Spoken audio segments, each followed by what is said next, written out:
Senator, good to have you. Where does it stand? What did they tell you? We think right now it's in a delay.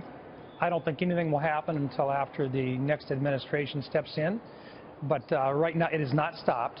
But it will be, it's not going to happen between now and January 20th. If after January 20th Donald Trump said, put this thing back on, and these protesters don't leave, they stay, in fact, in greater numbers because of the fear that he'll do just that, their fear, then what?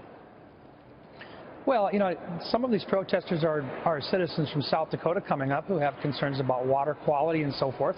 We're going to try to do the best we can to answer those questions.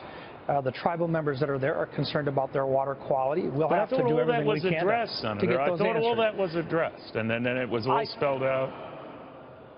I think they are, but nonetheless, clearly it hasn't been addressed to their satisfaction, and they have the right to protest, but we want it to be peaceful. In the meantime, I think the project will move forward. I think they've chosen the right location at this stage of the game, but they're going to go underneath Lake Oahe. It's in the Missouri River. They're going to be between 90 and 115 foot underneath the base of the reservoir itself. They've got a double-walled pipe. They've got switches at both ends. I mean, they've done what they're supposed to be doing in terms of protecting the water supply and the water quality. But we still have to be able to answer and do the best we can anyway to answer those questions.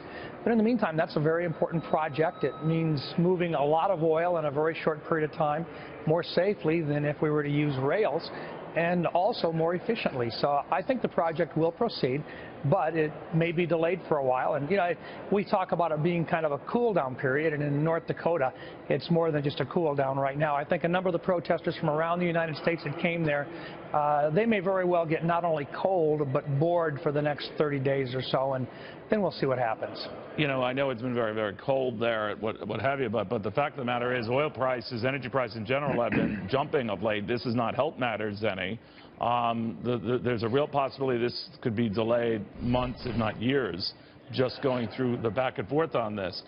So today's slide in oil notwithstanding, it's been in and out of 15, 16-month highs.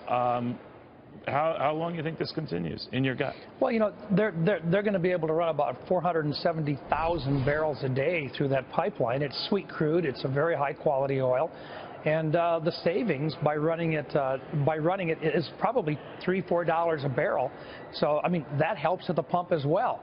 And it makes us more efficient in terms of being able to produce oil in the upper Midwest and less dependent on oil coming from any place else.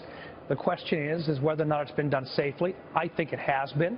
The Corps of Engineers, I think, is in a quandary because I think they've done exactly what they were supposed to do.